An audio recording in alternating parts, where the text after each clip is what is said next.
Sir काय घटना आहे चाकू हल्ल्याच्या संदर्भात? जालना येथे विशाल कॉर्नर परिसरात एक इसम इंगडे म्हणून आहेत. त्यांना दोन लोकांनी त्यांच्यावर चाकूनी वार केलेला आहे. त्यांना 2-3 स्टॅबिंग वुंड आहे.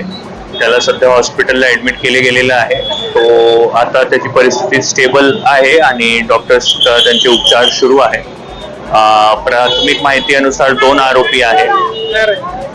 हे 2 आरोपी आणि जे इंजर्ड आहे यांचा काही फॅमिली डिस्प्यूट सुरू होता एक लव्ह अफेअर वरून आणि त्यातून हा घटना झालेली आहे. आणि आज सध्या आरोपीची शोध सुरू आहे. LCB आणि लोकल पोलीस स्टेशन अशी आपण वेगवेगळी 3-4 टीम केलेली आहे.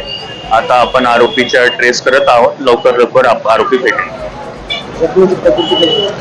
सध्या स्टेबल आहे आणि त्यांचा उपचार सुरू आहे. आमची पोलीसची पण टीम पण हॉस्पिटलला आहे. जसं त्यांची परिस्थिती प्रकृतीमध्ये सुधार होईल की आपण त्यांचा एक स्टेटमेंट सुद्धा रेकॉर्ड करू. सर काय घटना आहे चाकू हल्ल्याच्या संदर्भात? जालना येथे विशाल कॉर्नर परिसरात एक इसम इंगडे म्हणून आहेत. त्यांना 2 लोकांनी त्यांच्यावर चाकूनी वार केलेला आहे. त्यांना 2-3 स्टॅबिंग वुंड आहे. त्याला सध्या हॉस्पिटलला ऍडमिट केले गेलेलं आहे. तो आता त्याची परिस्थिती स्टेबल आहे आणि डॉक्टर्स त्यांचे उपचार सुरू आहे. प्राथमिक माहितीनुसार 2 आरोपी आहेत. हे 2 आरोपी आणि जे इंजर्ड आहे यांचा काही फॅमिली डिस्प्यूट सुरू होता एक लव्ह अफेअर वरून आणि त्यातून हा घटना झालेली आहे.